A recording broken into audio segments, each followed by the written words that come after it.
General adjournment क्या होती है? पहले तो मैं बताता हूँ एडजर्नमेंट क्या होती है। एडजर्नमेंट ये होती है कि कभी कोई वकील साहब नई अदालत में पेश हो सकते, तो वो फिर कहते हैं कि जनाब केस को एडजर्न कर दिया जाए, अपने किसी शागिर्द को भेज देते हैं। शागिर्द जाके बताता है सर एडजर्नमेंट चाहिए हमें, केस एडजर्न कर दें, आज ना सुने फिर किसी तारीख पे सुनिएगा। एडजर्नमेंट।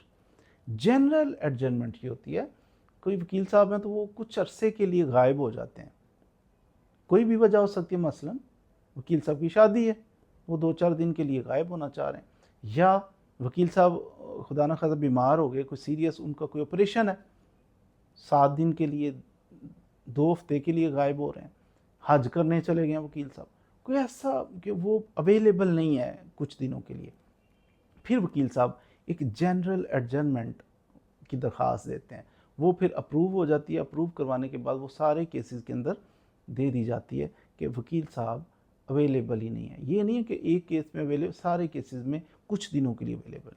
तो यूँ जनरल एडजर्नमेंट पे बाद वकील साहब चले जाते हैं, उनकी कोई मजबूरी हो कि कुछ दिनों के लिए गायब होना हो। गायब से मुराद ये है कि ऑपरेशन है, उसका कोई हज करने के लिए चला गया, कोई ऐसा इवेंट हो, तो फिर वकील साहब जनरल एडजर्नमेंट दे देते हैं कि सारे केसेस में इतने दिनों के लिए मैं अवेलेबल नहीं हूँ। उसके केसेस फिर कुछ नेक्स्ट डेट पड़ जाती है।